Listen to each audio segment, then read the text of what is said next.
Welcome everybody for joining us today. And as we do, we have Ask an Angel, and today we are working with Dennis. So Dennis, before I kind of jump in and start shooting out questions, maybe you can give us a quick intro to yourself, who you are, where you're about, where you came from, and what you're doing now, and then we can jump into everything else. Sure. So my name is Dennis Reich. I live in Sudbury, Ontario, Canada. I'm a physician, entrepreneur physician, and graduated in 2000, effectively 1999, and then immediately, went into doing practice. But at the same time, started off with a business. I got that, in my genes from my parents who came from Italy and started up a shoe store. So the entrepreneurialism is right there. So we started an app that allowed physicians to schedule, online scheduling and trading. This was before the cloud was the cloud. We were basically allowing physicians to trade and keeping track of hours and stuff like that, which was a big issue back then.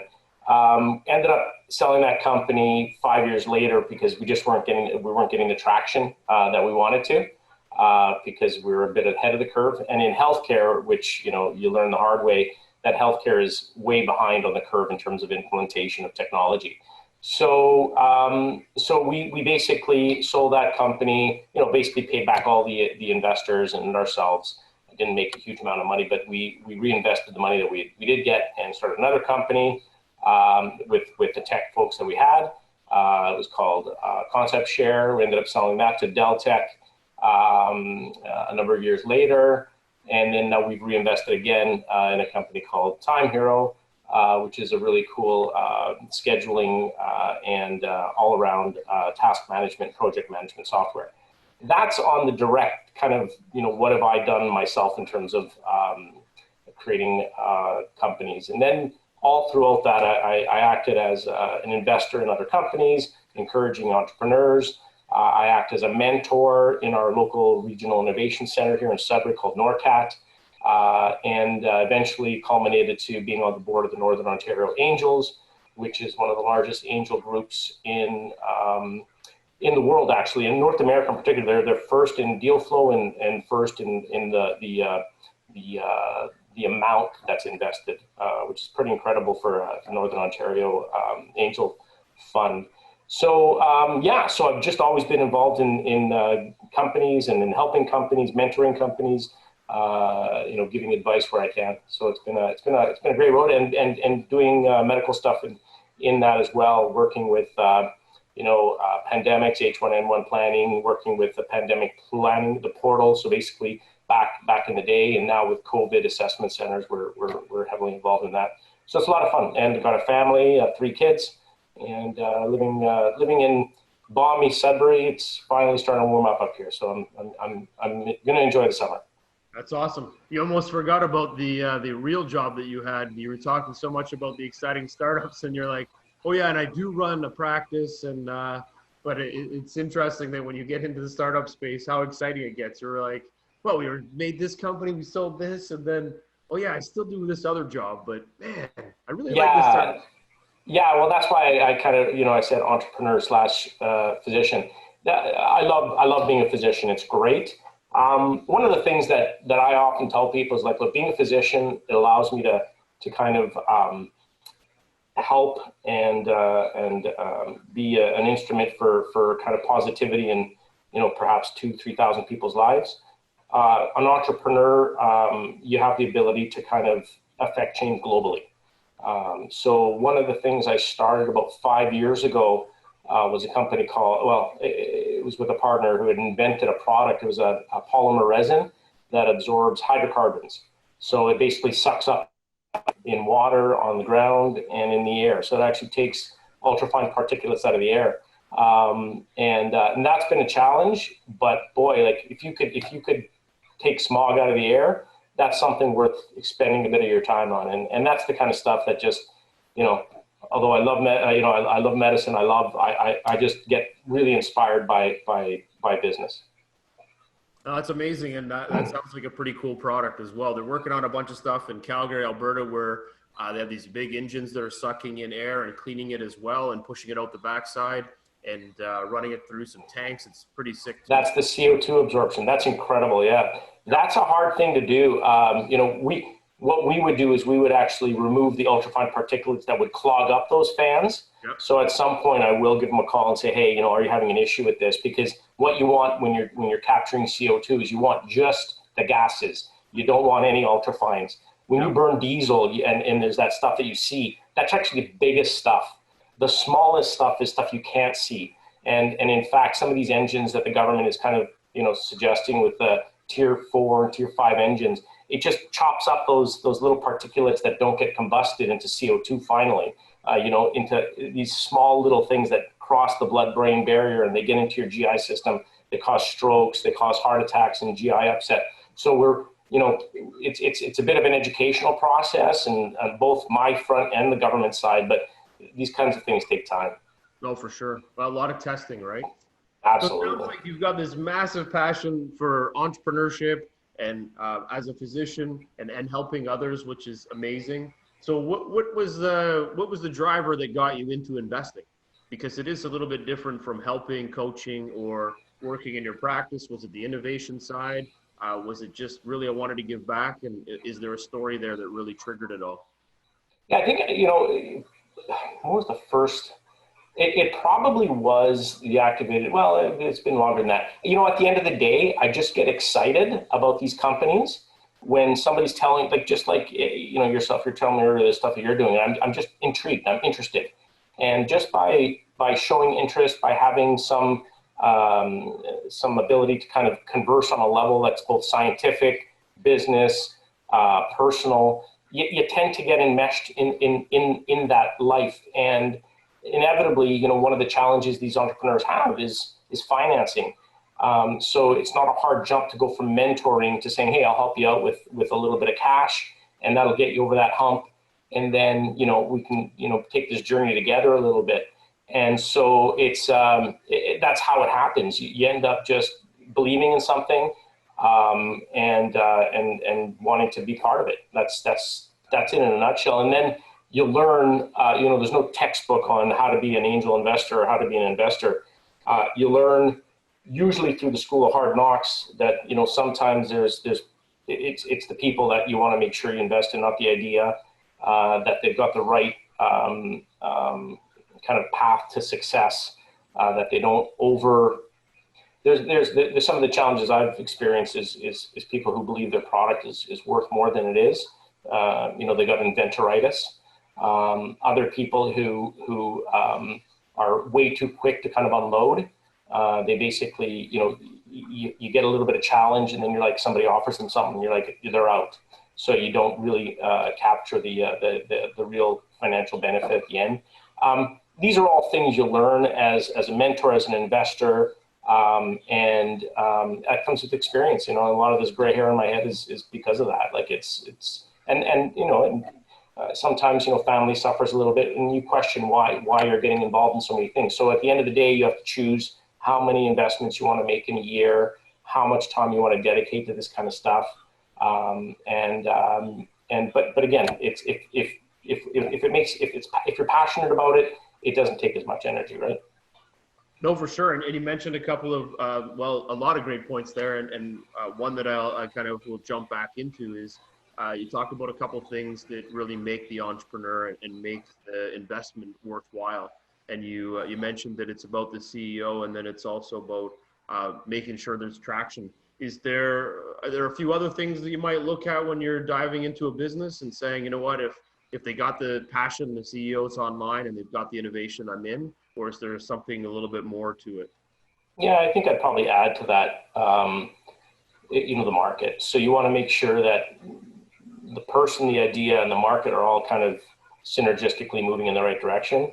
That said, I've seen companies that both stuff I've invested in and not invested in, where literally just grit, like the CEO grit and that team, that initial founder team, they just plow ahead, and even in the eye of perhaps some really challenging obstacles like competition, you can succeed.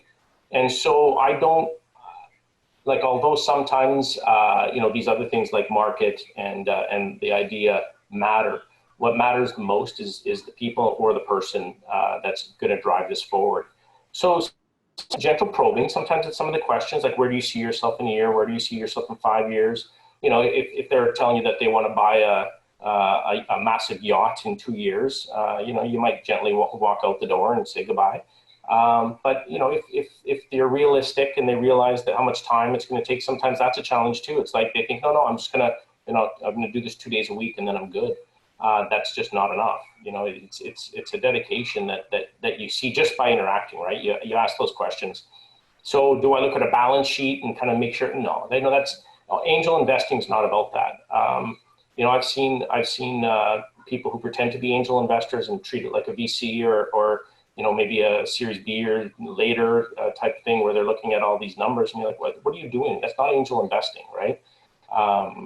And so it's a little different. And then sometimes, you know, investors want to really protect their you know, their investments. So they create these special shares and they want to protect themselves against the next 2 rounds of raise. And inevitably that implodes, right? You try and protect yourself too much. And the next person says, well, I'm not investing unless you kind of revert to common shares. So you expend all this energy trying to protect yourself. And that's another kind of thing that, you know, you got to watch for. And then sometimes it's, anyway, you know, at the end of the day, you could just list them forever because there's things that you learn as you go. And that, again, all valuable. I like the watch for side, and you're right. When investors come in, they sometimes try to tackle too much inside of this really early stage business instead of just getting behind them and supporting what they're doing. All of those are valid. And you're right. You really do have to spend some time with the CEO to understand how passionate they are. Are they really going to understand this business? Are they going to put in the regular 40-hour work week, but then are they going to go above and beyond because they really are so passionate about this that this is, you know, their lifeline. They want to make this succeed, and they're going to do whatever it takes. And those are the people that I almost say they're crazy. And I want to find all the crazy people that own companies because they're the ones that will do whatever it takes to move the needle every day. And that's the part that gets me excited because they're going to talk to the right people. They're going to find the right sales leads. They're going to do all the things, and they're going to come to their mentors and their coaches, and they're going to ask the right questions. And if they don't, someone's going to ask them the right questions, and they're going to figure it out. So it really does a lot of the time come back to that. So in these companies that you're working with and you're diving into and learning a bit about, is there on the investment side, do you pick a number of companies you want to invest in per year, or do you kind of just go in and ad hoc, or do you have a balance and say this year I'm going to fill my healthcare portfolio and next year I'm going to work on ed tech? Like, how do you kind of structure that? Yeah, unfortunately in Sudbury, there's not the plethora of opportunities that that present themselves to you. So typically it's kind of what's in the circle, and you know, usually you'll see about 8 a year, 10 a year, like through the mentorship that I used to do and continue to do my own. You know, you'd be presented 2 or 3 every, you know, month, maybe quarter. So you kind of say, are any of these of interest to me? And you just pick and choose. And then the other thing is your capacity, right? Is your personal capacity. Is like, what time do you have available? How mature are the ones you've invested in the past? It's kind of like a small version of what you guys are doing. You know, you got 16 in your first round that, you know, okay, you take on any more, it just becomes too onerous. And now you've got to start a new one. The same thing with individual angel investors. Like, you've got a certain capacity. And when you start, it might take 1, you know, and then the next year you go, that was kind of fun, you know, and, you know, it's still going on, but they don't need me, so I'll take on a couple more. So, you know, in terms of where I stand, you know, I'm probably 5 or 6. You know, I've got a extended release cannabis, a CBD investment that I've got. You know, the activated white and probably about 3 or 4 others. The Nectronics that I mentioned with the concussion prevention and rehab, and the stroke rehab. Those are just the top of my head. I've probably got 2 or 3 more that you've got. But again, it's about capacity. Yep. And when you look at them, because they are doing reinvestments, are you also looking at, hey, maybe there's something I need to do here, and I'll keep back 30% of my dollars, and throw that into reinvesting into the companies as well? Or do you kind of just, you know what, I've got them off this part, I'm going to help coach, but I'm going to move into this new company? Is there a funnel on how you work that? Yeah, usually, yeah, again, I say usually, there's no usually, right? It's about need. It's about, because it's when sometimes you invest in a company and then they come back 6 months later and say, I need a little more. You start kind of second guessing about why it is that, what your plan that you put them on or kind of suggested or hoped that they would follow isn't come to fruition. They're coming back to you again. So then it's kind of like, well, why am I being asked again? So angel investing sometimes in my mind is like, okay, well, you're an angel, you're coming in, you're offering finances at a very specific time, and you hope by the time they come back to you that, they found bigger fish, because, one angel investor, and what I'll typically do is I'll bring in 3 or 4 of my colleague friends who are angel investors as well. And usually they'll rely a bit on my due diligence. And I do tend to go after the medical companies, the kind of things that I know a little bit about. Medical and SaaS software type companies, the ones I kind of focus on. And then most recently, I did an interesting energy company. It's a very early company, but very cool. It's called Sapphire, and it's a plasma kind of company that has a self-contained plasma technology. So it's yeah, I think at the end of the day, you gotta basically, I'll follow on if I feel that there's a real momentum there. If they've stalled, I'll try and say, okay, what have we not done? What are we missing?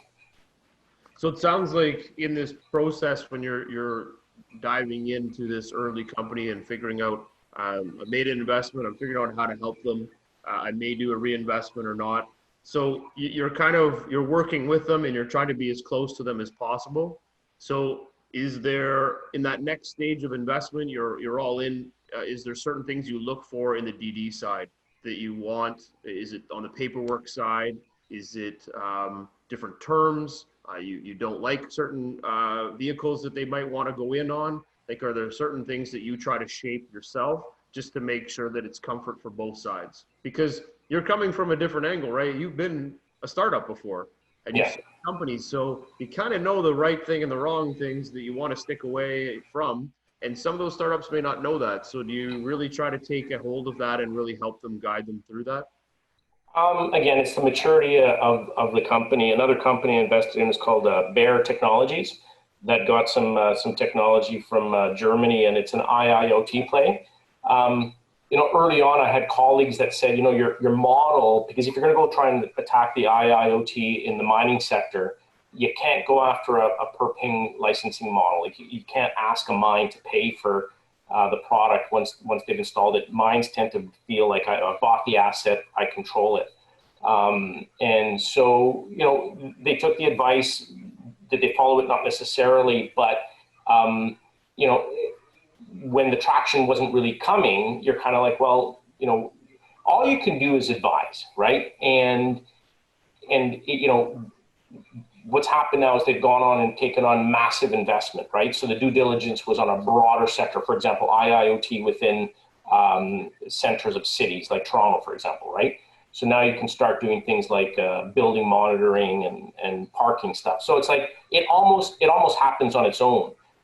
That advice, we're not doing a ton in mining, we're doing a ton in building management and maintenance, right? But also, so you've trusted the CEO and the team to pivot when it's necessary.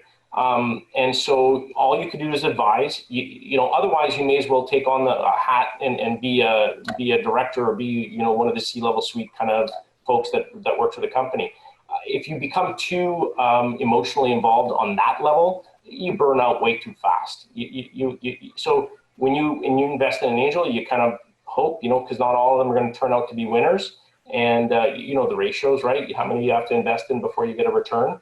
And a lot of that is that, right? If it's crazy, because if there was a perfect formula, it would be easy, but it's really hard.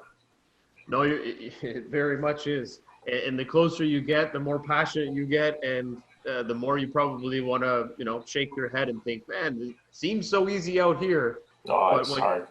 it's totally different. So it's good that there's good people like yourself that are trying to help coach them and use their experience to help them alleviate some of those problems, because they do come up too fast and sometimes they don't talk about it enough. And then obviously there can be other catastrophes that occur, and then it's too hard to catch the company and it's gone, right? So. Absolutely. But again, the biggest thing that I constantly repeat to these entrepreneurs and to these folks that I'm mentoring and to the investments that I've made is stick with it. You know, like, oh God, like, for example, that very first company that I made that did the software for the physicians, right? To me, it made total and utter sense, right? Even the OMA had sent around people to do a review of companies that had similar technologies, and they said, yeah, yours is perfect. You know, I don't know why they're not using it. And it was just so frustrating. And so we sold, right? We sold, somebody came along and saw the vision. They literally, this was in 2005. It is now 2020. They are still using the same technology without changing a line of code, right?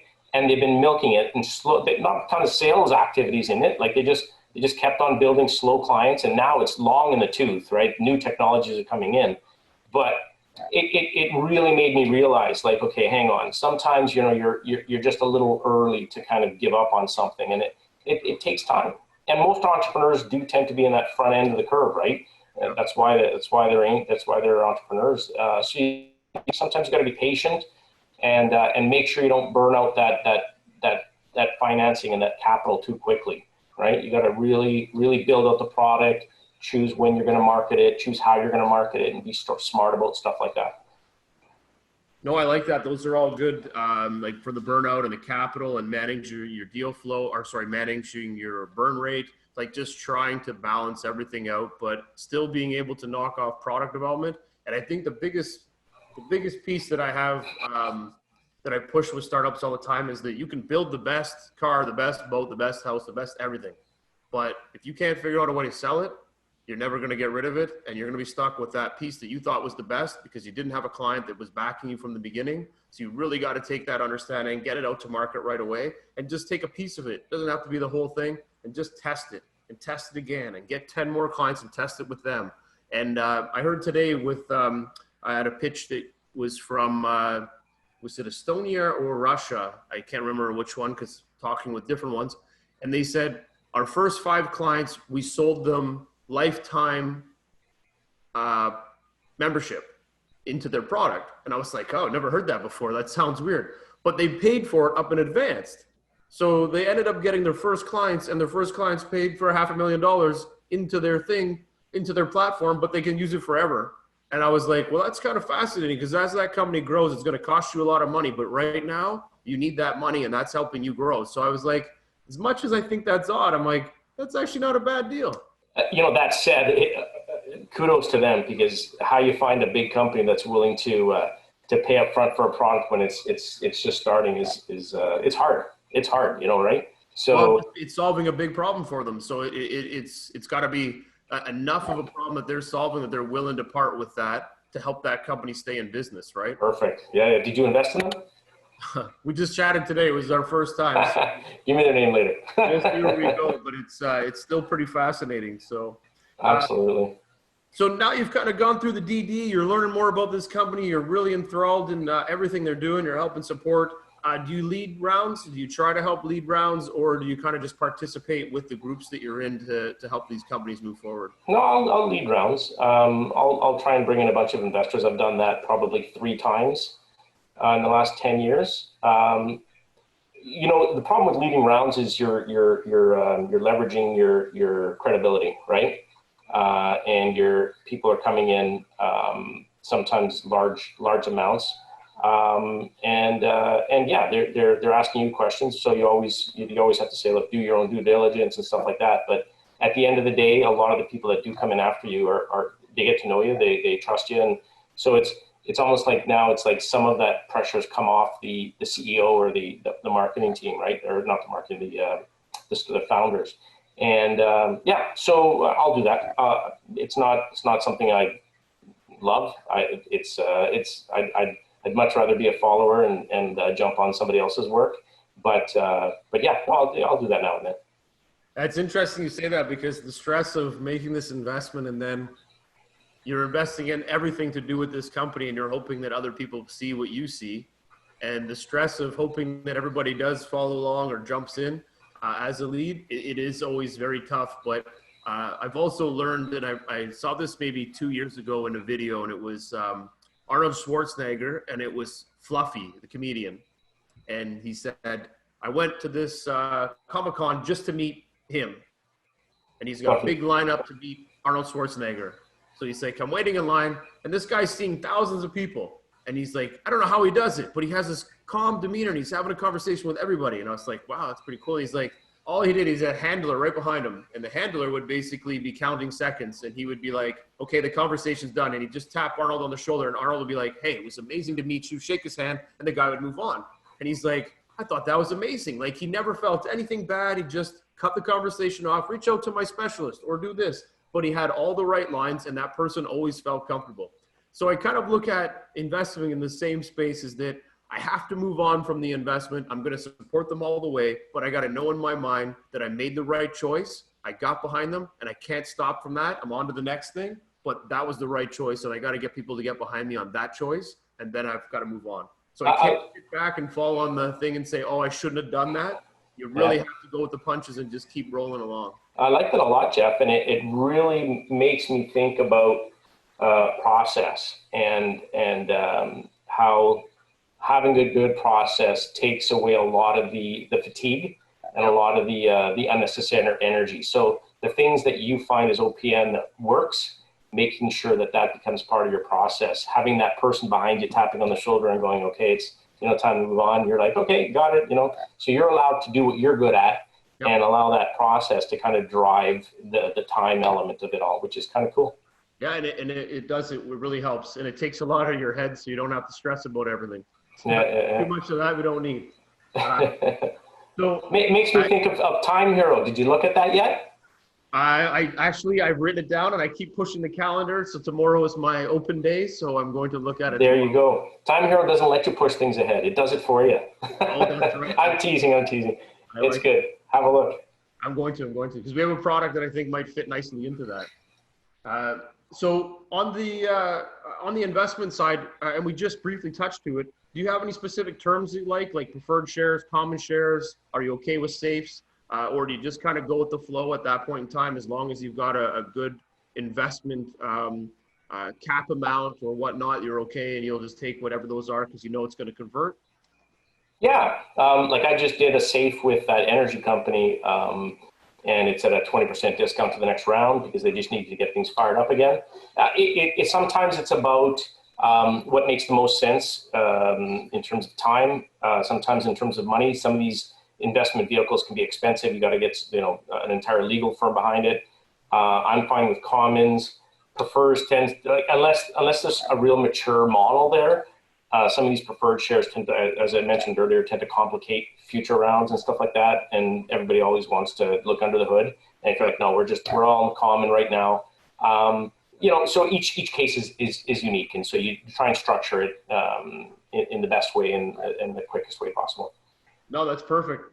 On that side of it, because you do really like to get in with that company and work tight with them, do you take board seats?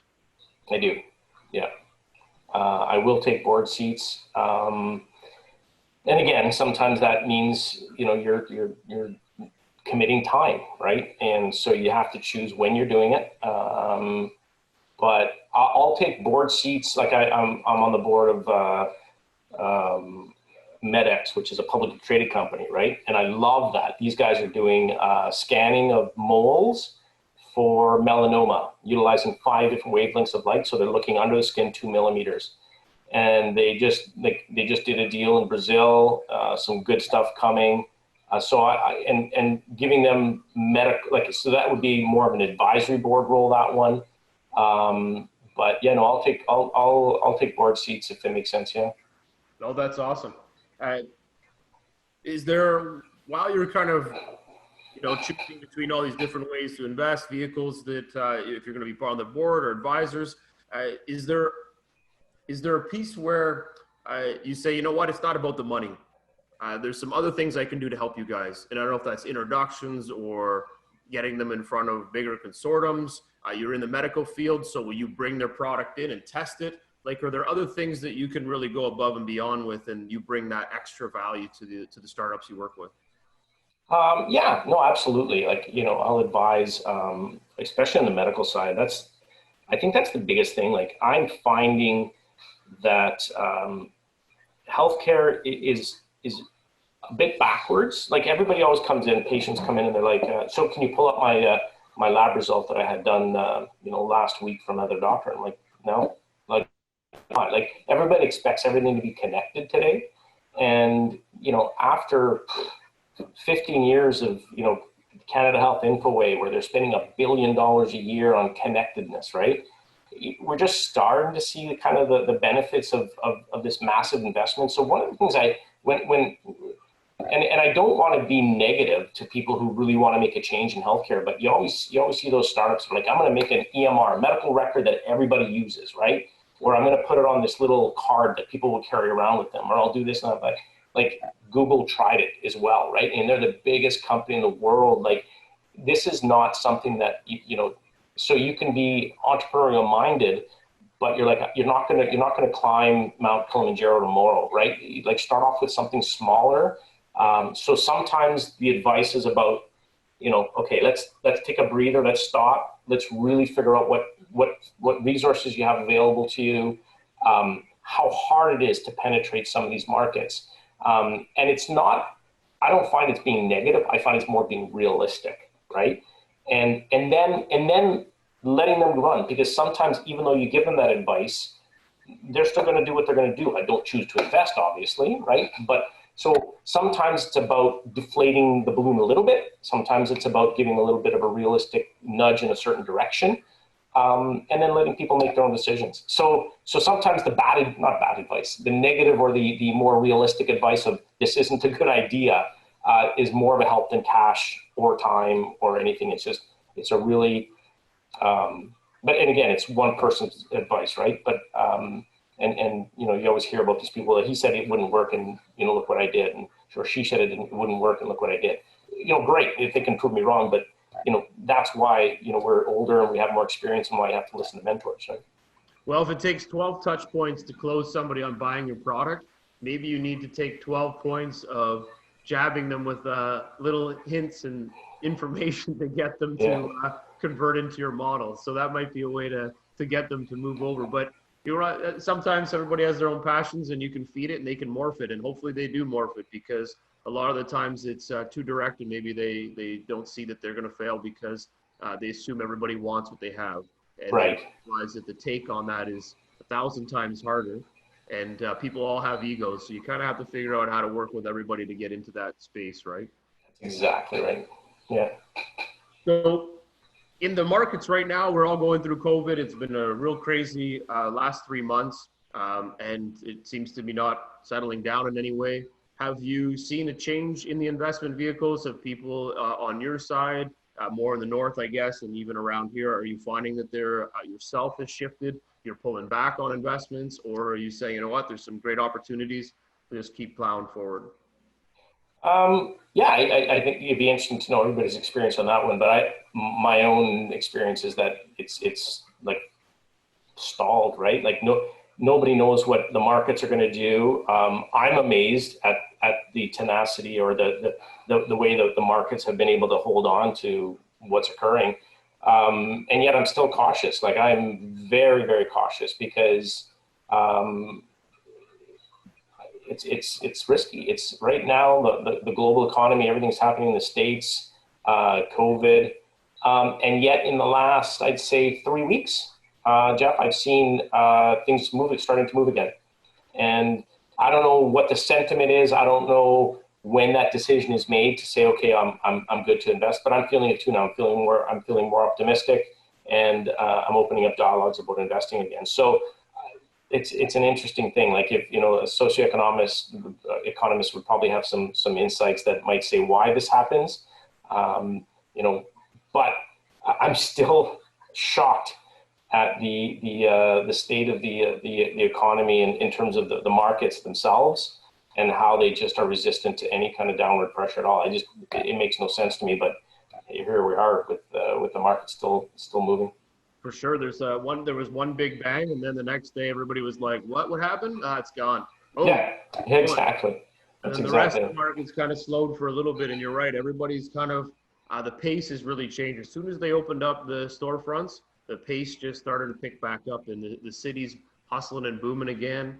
Construction's in the way, but everything is moving, and I think that's kind of the pace is, you know what, man, I took a break, and now I need to move forward because I missed what I was doing or whatever it might be, but it is getting interested. Exactly. So, I think we're going to have a great summer. As a physician, I'm a bit concerned about the fall, obviously with flu coming and the potential for a second wave. But I think if we keep testing and we keep watching and we keep social distancing, we'll get this past us. And, I see a lot of people out there who are believe there's some kind of a conspiracy theories out there that I try and kind of allay. But, at the end of the day, you're right. Things are moving again. Things are happening. So that's great. It's optimistic and energy, man. We all like the good energy. So absolutely.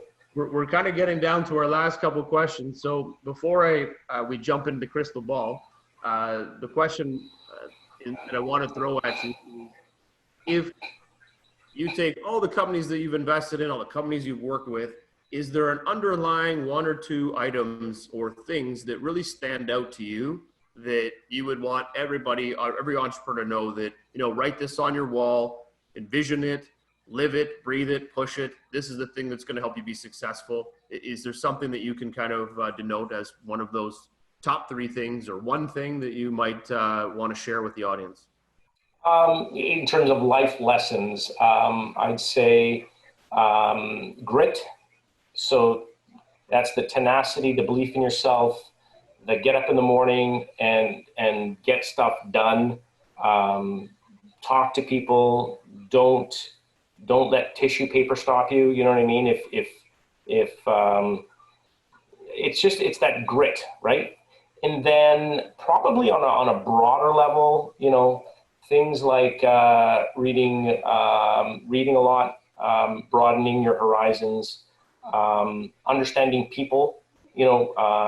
Dale Carnegie's, Winning Friends and Influencing People, highly recommended book.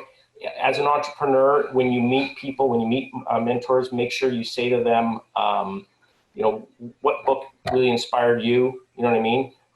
One of the first books on entrepreneurialism that I read, and I sometimes still recommend to entrepreneurs, is The E-Myth.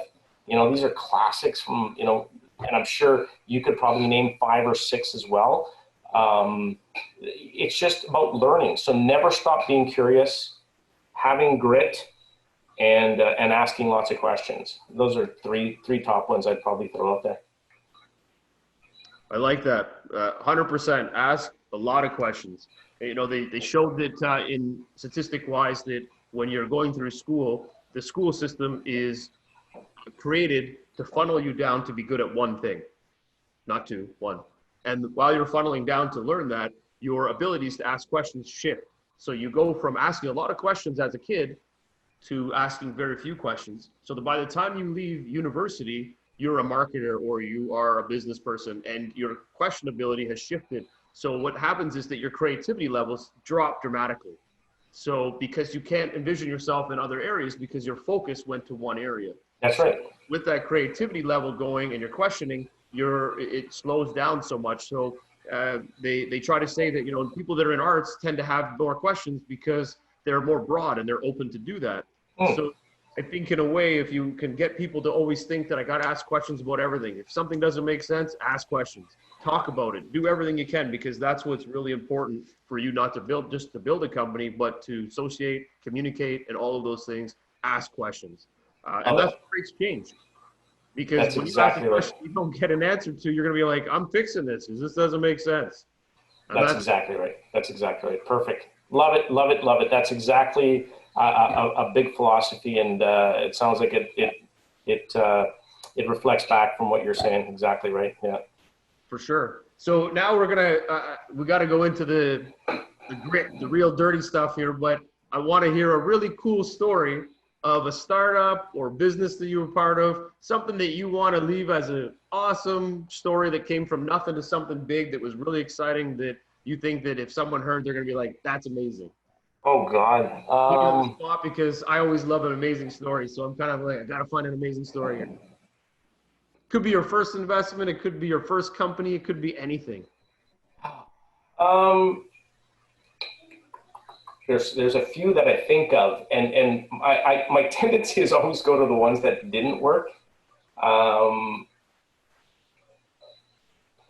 know what? I'll tell a story that is a bit more sciencey, because I'm intrigued by science, and I'm always intrigued by, kind of if you're not sure about something, keep digging at it and keep looking for it. Like, so one of the things about this product, this activated white, which I'm still very passionate about, the polymer resin is made in a not a very common way. So it's very hard to reverse engineer. And we had a challenge. So the mine said, look, we've tested your stuff. We love it. We think it's great. It absorbs 70 times its weight in oil. But when you put it into these pads, we're detecting a little bit of a gas that we can't have underground. It falls above a certain level. And I'm like, oh God. So we were taken aback. Our team, at the time we had 6 people. We were floored. We're like, this is it. We're done. We had really put a good year's work and effort into this. And something in me kind of said, something's not right. It doesn't make sense. And so I'm carrying this stuff, and we actually bought our own detector because we didn't believe it, right? I won't get into too much of the details, but I'm at the clinic, and I'm at the medical clinic, and I brought this stuff in my office, and sure enough, it's reading that it's high, right? I'm like, damn it, it's like, maybe we are done. So I'm carrying this thing, I'm walking down the hall away from the office that has the activated white in it, and I pass by this room, and all of a sudden it goes ballistic, like it's way off the charts. And I'm like, well, we don't have this gas in our clinic. What's going on? You know what I mean? So in the process of kind of walking by this room and honing in with this little detector, it turns out the isopropyl alcohol, the rubbing alcohol we use in procedures, was firing off this detector. So I'm like, well, that's weird. So so I had remembered we had done some testing on this stuff, and this gas was actually found as a small measure of this stuff. So anyway, bottom line is that the detector cross-references about 3 different gases, and this other gas was one of them, and it's not harmful, right? So just by luck, right, we're walking down the hall, and I happen to be at the clinic, walking with this detector. The number of things that had to go right or wrong to actually have that problem solved and have the company not fold up and go home was like 1 in a million. You know what I mean? So it's like, I guess what I'm saying is, like, even in the most desperate hours, like, you can't give up as an entrepreneur. You got to keep going, because you never know where something's going to turn right? Even when 3 or 4 things might be going wrong. So it's not like I could tell you other stories about beginning and end, but it's just that one sticks out in my mind. That's like, and I'm an eternal optimist. Like, I will find that one little sliver of light in a very, very dark room, and I was ready to pack it in. And it's just like, wow, like, okay, thanks for kicking me in the ass and reminding me what it's about to be an entrepreneur. That's amazing. And I think a lot of entrepreneurs probably have that you call the aha moment, but it's that last minute, I'm on the brink of destruction. I've had enough. I can't do it. I can't solve it. Turn a corner, and you can go left and fail, or you can go right, and you just make that right turn, and all of a sudden, bam, it's right in front of your face. And if you're not open-minded to see it, it's going to pass you by. And it obviously looked like you were pretty open-minded to it, and you started to ask questions. Wait a sec, this shouldn't be doing this, or why did this happen? That's right. And then boom, you came up with a great story. So that's awesome. Yeah, and that's why that grit, that tenacity, don't give up, because those kind of things happen all the time. Like, the number of times I'm sure you've met the number of entrepreneurs that are right at their wits' end. They got nothing left. They're working on fumes. They're eating crap dinner, and sure enough, something happens. So yeah. I always say it's not, being an entrepreneur is a bit of a curse, right? It's great. You're passionate about stuff, but got to be so much easier just to know that you want to be an optician and just do that, right? It'd be so much easier. So yeah. or whatever, you know? You're like, if I just took this job, I'd have vacation like everybody else. I'd do all these things. And you're like, no, I did do that. And I didn't do it then either. What the hell? That's right. Yeah, that's exactly right. And then you're looking for, you know, that story of the fisherman who's sitting by the boat, right? And the businessman comes by and says, hey, why don't you like take on 5 more boats? And at the end, you know, the story goes where he says, well, then what I would do? Well, then you'd have enough money to just sit around the boat and relax all day. You know, he's like, I'm already doing that. Why would I, you know, so it does seem kind of like a fruitless endeavor, but it's what drives us. So yeah. Exactly. That's the excitement. All right. So last kind of question we're going to jump into is the crystal ball. So where do you see the next 12 months in the environment that we're currently in? Where do you think is going to be the most investable areas, places that you're looking into? And then where do you see all of this netting out in 3 years? What's interesting to me is this cryptocurrencies. I don't understand it. It makes no sense to me. You know, these precious metals are something that I keep looking at and saying, you know, with a fiat currency inflating and a limited amount of silver and gold out there, I'm just using those two as an example, those prices should be going up. They're not. So on a financial side, I do see some risks in terms of the amount of liquidity that's being put into the markets. So there's that risk. But at the same time, so if you're going to allocate those finances to certain things, like healthcare is huge. It's seeing its heyday now with respect to a lot of these technologies that are coming in. Biotech, you know, biologics are huge. Understanding of the human body to a level that's never been known before. Like look at these vaccines, right? They're talking about 124 candidates for the COVID vaccine within, you know, a time frame that was unheard of before. And it's because a lot of these AI technologies and stuff like that allows you to do protein mapping and things like that. So that's wide open. That's huge. I see healthcare being a good one. So you got to be really smart in that one because there's lots of opportunities. The cryptos I stay away from because I don't quite understand them. What else?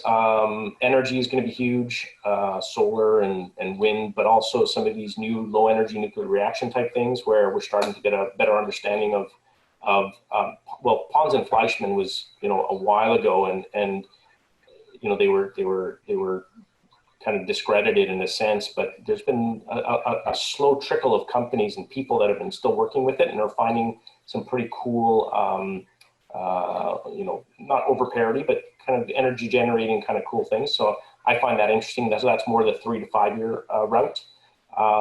Stay the course, just keep watching. There's really cool technologies out there. There's really cool companies, you know, SaaS and its services with distance applications of business now. Those are really, really cool. There's going to be huge growth in those. So I'm watching those as well. Yeah, so I don't know, that's a little smith I could probably talk about for a while, but those are things that I'm watching with a pinch of caution, knowing that the economy could turn quickly. I never try and time it, but you know, I'm cognizant of the fact that we are overspending, and I'm a bit concerned about that. Yeah, that's a good point. We talked about it earlier on. There is a bit of who knows what's going on, but I'm just going to spend my way through it. So hopefully people are prepared for that. But I do really agree that the biotech, healthcare, and energy sectors, they're really, I wouldn't say they're ripe for breaking open because they've already been picked apart and lots happening in them. But it just continues to get better and better every day. So I think that that's certainly a space for people to look into. So I love that. That's great. What? Just out of curiosity, and I'll ask you the question back. Like, what do you see as, you know, maybe two areas that you're looking at that might not be those ones? Is there anything that you're watching? You know, what's interesting is that when we created Open People Network, it was because I found that everybody was trying to build the same things and that there was never any collaboration, and it was tough to get into these other sectors. So biotechs and agri-tech, like there was all of these areas that weren't really being opened up, and now every area seems to be. But I'm still getting surprised by areas that you've never even heard of that people that are coming up with startups. And those are the ones that interest me because it's different. I don't need another restaurant app. I don't need another Salesforce. Like, everybody's now coming in to compete against the big players, which is fine. It still can be a business. It can still make money and they can still get picked up. But there's so many areas that have not even been explored yet. And it's because you don't have somebody that has 10-year, 20-year tenure in these places that are thinking like an entrepreneur. And I think that as we start to get out into the field and we start to talk about this more, and we have larger conferences and we're saying to people, hey, you got to think outside the box. You really got to start thinking.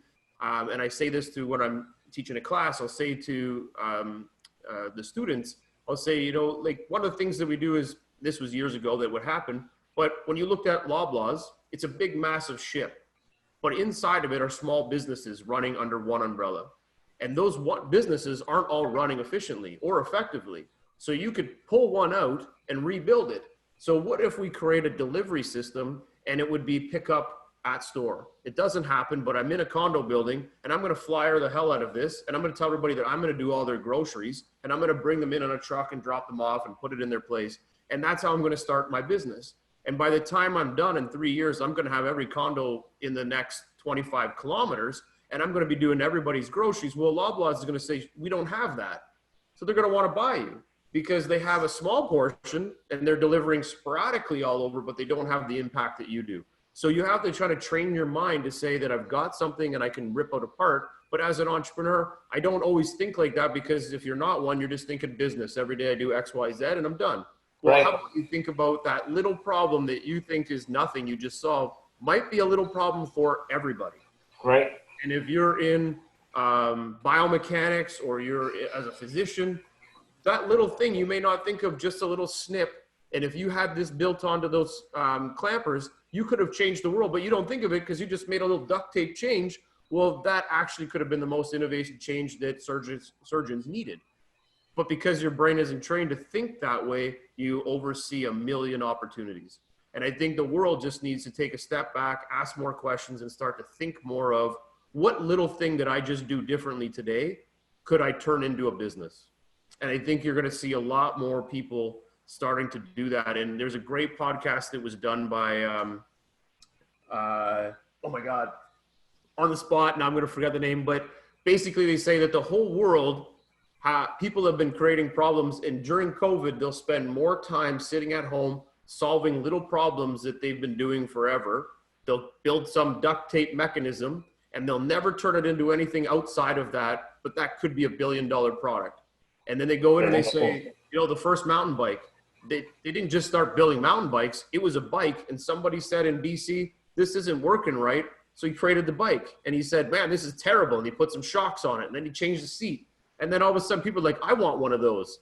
And they were like, what do you want, man? This is just a hack job. And they're like, no, man, that is a sick bike. And then they built the mountain bike. So it's in your mind, it's saying, how do I question what I'm doing and turn it into something better? Yeah.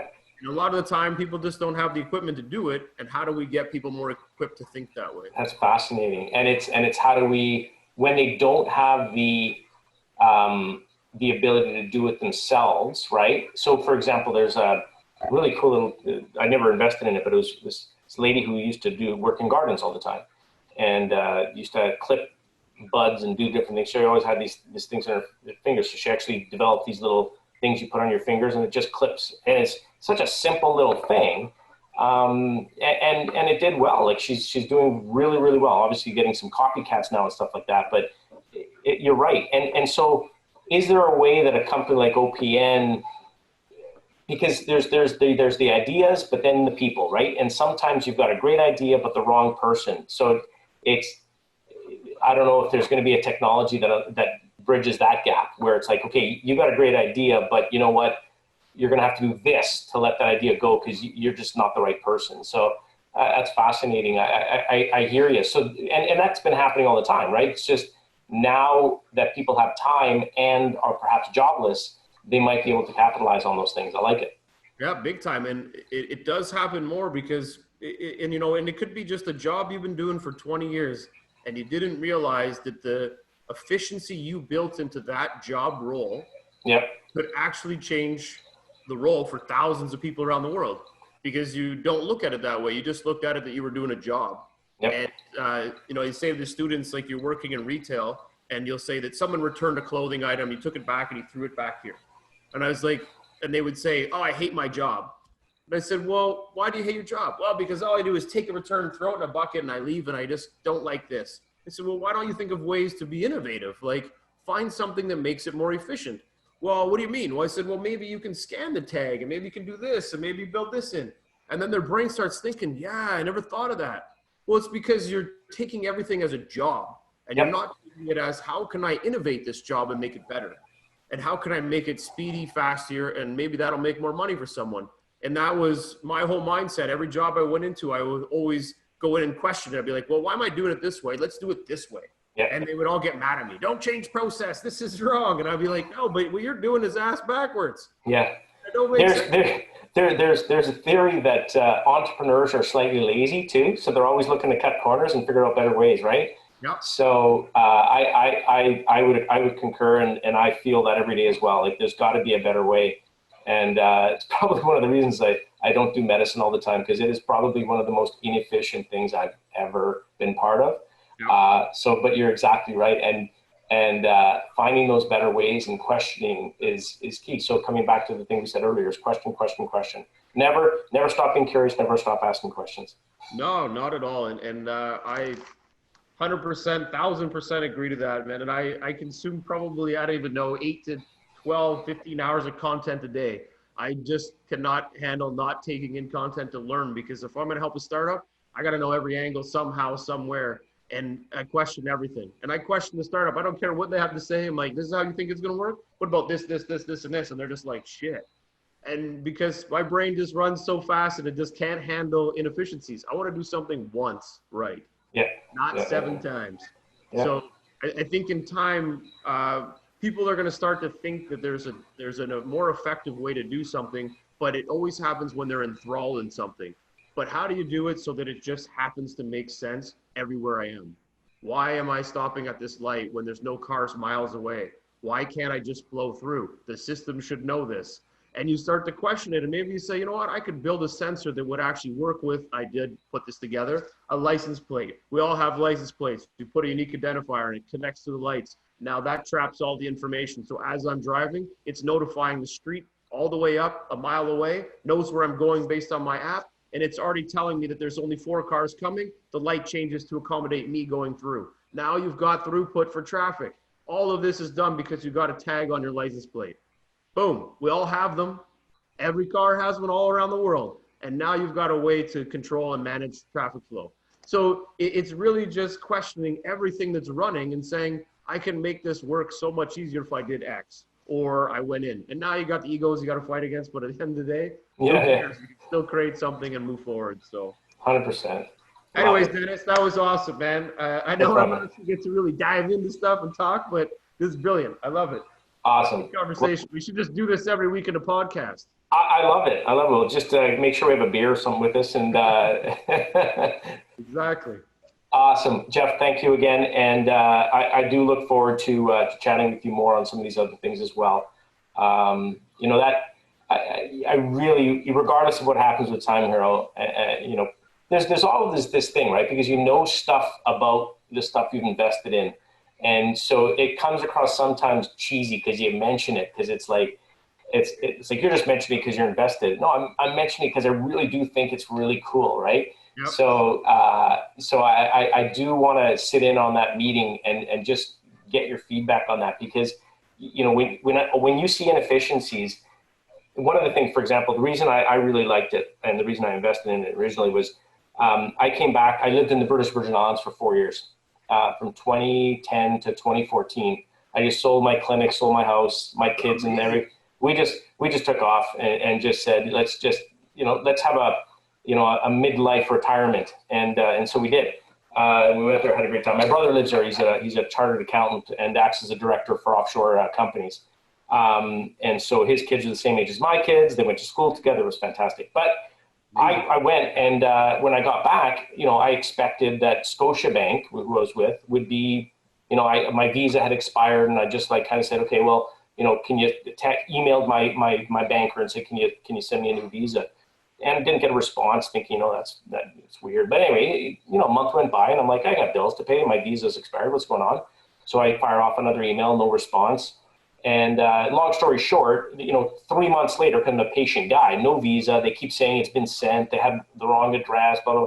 The guy had left Scotiabank about 8 months earlier, and there was no process at Scotiabank to basically send an email out to all their clients to say, this is your new person, or a transfer of clients to this new. And I'm like, a bank, Scotiabank, these processes should be built in from day one.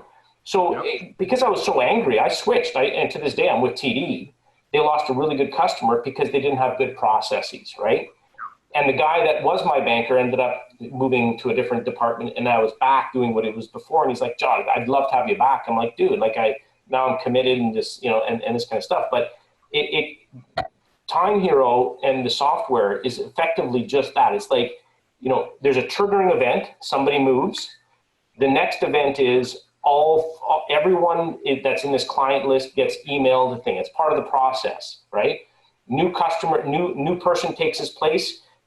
The first job is email all his clients and say, you're the person. Then there's a touch point. A month later, say, I haven't heard from you. I'm the new person. I just want to make sure you got the email. And so these things become embedded within your organization. Repeating processes are done all the time in every company. And there is no process. There's no guy tapping on the back of Arnold Schwarzenegger. And Time Hero is that tool. It allows you to take it and tweak the processes over time. So if something's no longer working for you, you can now say, change the 14th step, which is, give him make sure he's got a mouse pad on his new desk for a new hire, to no mouse pad because we don't use mice anymore. Whatever you want to tweak the process for, or SOPs, for example, you can do that now on the fly. Like a lot of these companies have these binders of SOPs on how things should be done. Nobody ever reads them. And new employees read them maybe and look at them, but it's like anytime that there's a change, you're supposed to take the sheet out, put the new SOP in there, the new process, get everybody to sign it that they understand it and put it in. But that can be brought to life where it's like you wake up in the morning, you go to work, and here's your 5 things you got to do today according to what your SOPs say. And if there's a change, the 4th one changed and you didn't even realize it, you're just doing it. So it's really cool. No, I love that. Actually, we have a product called Scramble. Yeah. And we filed patent for it, 3 years ago. It's been the longest patent filing in the world. They haven't approved it yet. Now COVID's even set it out even longer. So maybe it was 4 years we filed, and it's been 3 years sitting there waiting. We have a provisional, but we don't have the full patent. Right. What we did is, it's what Scramble is, and it really would fit nicely with Time Hero, is it matches security and communication. So what we do is we sit on the server side, and any sort of email that comes in through the company, we analyze the email and decide where it needs to go. So say someone was sending you an email and it said, hey, Tom, I'm looking to redo this sales thing. I need to close a deal for 100,000, but he sent it to you and didn't realize that it was going to the wrong person or whatever it might be. It would actually redirect it to the proper person to take care of that. It would go through all of your emails and tell you what's the most important email in the entire company. So we have a dashboard, and it will tell you, you can watch the entire company, your whole company. You have 1,000 people, and it'll list the #1 email in that company and what it's doing. We can tell you who everybody works for, who everybody should work for, because based on how many emails are being flown through, we've created metatag data against all the emails. So when you sent it, who you sent it, why it was sent, what was the most important person on that email. And we take all that data using AI and all the other information that we pull up for emails. And then we can actually sort your email. It's like mailroom on steroids. And we figure out where everything's going. And we can tell you if someone's stealing shit from your company, taking data from your company, moving it, stealing clients, everything. It monitors the entirety of the company through email. That's very cool. And I'm curious, so who built the AI engine in that? Because that's powerful. Yeah, so we were working on it for about 1.5 years, filed patents, and then they kept delaying the patent. We're like, look, man, Google is already coming out with a lot of this stuff where they have reminders and stuff. And now in the last 2 years, Google hasn't come out with anything. And we're like, well, what the hell? It's all stopped. So we kind of decided, well, if we keep building this, we're going to have this big engine, big, powerful everything. And then Google is going to get awarded the patent and then we're screwed. So we decided we would put a hold on it until they approve the patent, and we're still waiting. So there's another company that wants to use the license the tech from us so that they can tell you where your employees should be sitting in the office so that they're more effective. And we can tell you all that based on all the communication. We can also take an email message that you got and say it was, I'm going to be late for this meeting by 5 minutes. We can convert that to a text message and it'll text you right away. So it doesn't even have to come as an email. So we've got all this stuff built in, but we have to wait until the damn patent comes through. So yeah. Well, there's that. Interesting. And it updates calendars. It will check your meeting and a calendar and tell you that, hey, you're emailing this person and you're trying to get a hold of them, but this person's in a meeting. We're going to send it to this person because they're sitting at their desk right now because they just sent an email. So they'll be able to respond to you quicker.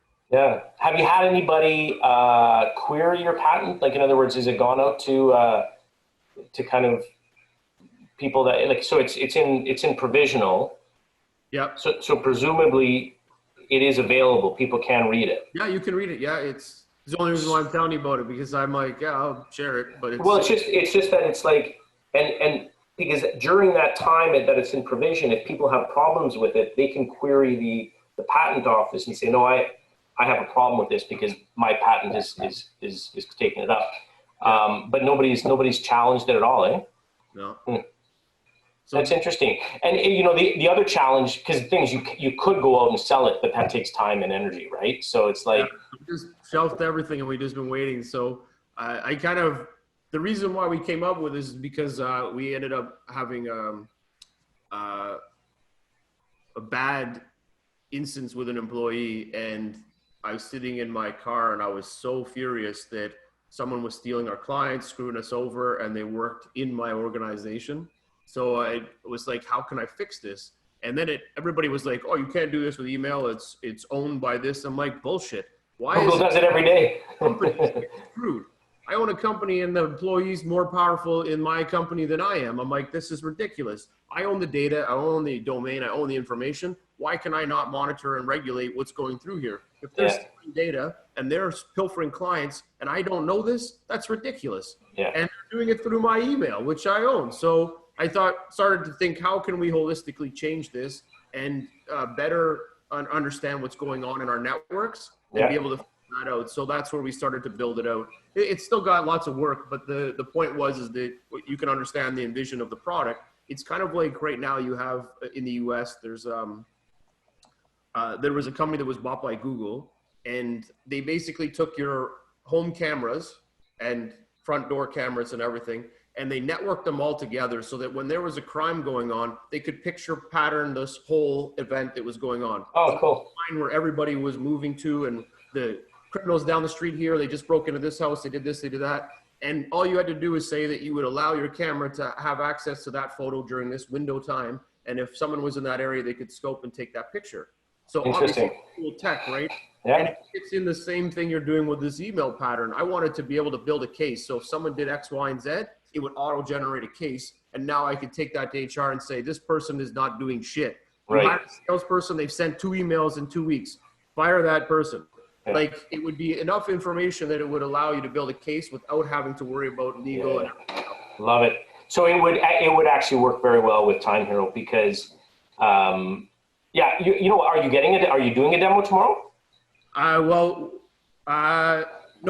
I will try Time Hero out. I'll check that out. But on our end, we haven't. Just get a demo. Do a half-an-hour demo, because you'll wrap your head around how they fit together, and it's exactly what you're saying. It's like knowing what your employees are doing and when, but not to the level of email. Like that's a whole other level. That's I'm impressed. That's very, very cool. Yeah. Is it a product? Like, is it? Yeah, it's an actual system. We built it on Gmail. We were going to build it on Outlook. We just haven't gotten to that because we stopped it.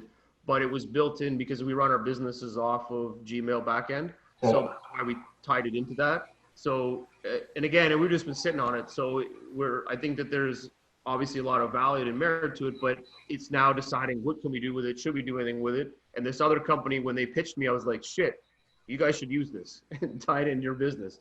So it might become something to that effect, or maybe I got to hire a bunch of new people to come in and really rip through the. Yeah. It's funny because, you know, as we get older, some of these things that we have ideas around, you know, because when you're young, you're like, I got all the time in the world to do this stuff, man. I'm going to dive into this. And you're just like, and then now you're kind of like, well, I got these 3 other ideas, like, I got one for medicine that I've been playing with forever. It's vaccine management monitoring. Nobody's doing it. So it's like, you know, so you keep, and you're like, I did 25% of it. Do I finish it? Do I not? And it's hard to let stuff go sometimes, you know? It is, but I would sell this in a second, or I would let the patent go, or whatever. Someone else could do something with it. Yeah, well, that's just shit that I've done, and lots of stuff that I can work with, and like the list is ridiculous. I've got thousands of startup businesses I could build, but I can't build them. So that's why when I'm working with a startup and they're telling me their ideas, I'm like, oh, I love that. You could also put this in there. And they're like, why? I'm like, well, because I thought of that 10 years ago. So if you had this. Here you go. Yeah. Do you still are you still involved with Loblaws at all? Do you keep in touch with them? A few people, yes. I'm not the best relationship manager, if you will. So I probably should, but there's a couple people that over the years, they actually come and watch our stuff. There were some Loblaws guys on one of our podcasts a couple weeks ago and stuff. So it is, we still kind of follow each other here and there, so it's still kind of cool. So yeah, cool. All right, good chatting. What are you doing now? You going home and having another beer? Yeah, well, I'm here now. Actually, we can see this. Oh, you're home now. Okay. Yeah, I was gonna show you this just quickly. You'll see this. Let me just shrink the screens down. But you were asking about the books. So yes. My stand is made up of books. Very cool. Yeah, so the Lean Startup, Blue Oceans, Rework, some cool stuff there. So Blue Oceans, I like that one. Yeah, just popping up out of the blue. Yeah, Lean Thinking. Yeah, these are all books I've read in the past, and I was trying to find a way to stack my laptop up higher, and so I pulled them out of the drawer. But that's crazy. We actually had a guy who wrote a book on Lean as our COO of Activated White. And I can't tell you, man, how frustrating it is. The guy who invented it, he always thinks that's $1 billion idea. So we've had people that have wanted to license it, and he turns around and he goes, okay, 80-20. I'm like, maybe we can whittle it down to, 85-15. And he's like, no, 80 for us, eh? I'm like, in what world does a core product get 80% of, like, they're not going to do the work to market, sell, all that kind of stuff for 20%. You're insane. I can't even begin. And it's happened 3 times. So I'm just like, I'm done. I'm done. So it's just sitting there. My frustration. Man, it'll happen soon. I know. All right, Jeff. Good chatting. Likewise, man. Have a great day. Thank you. Cheers. Yeah.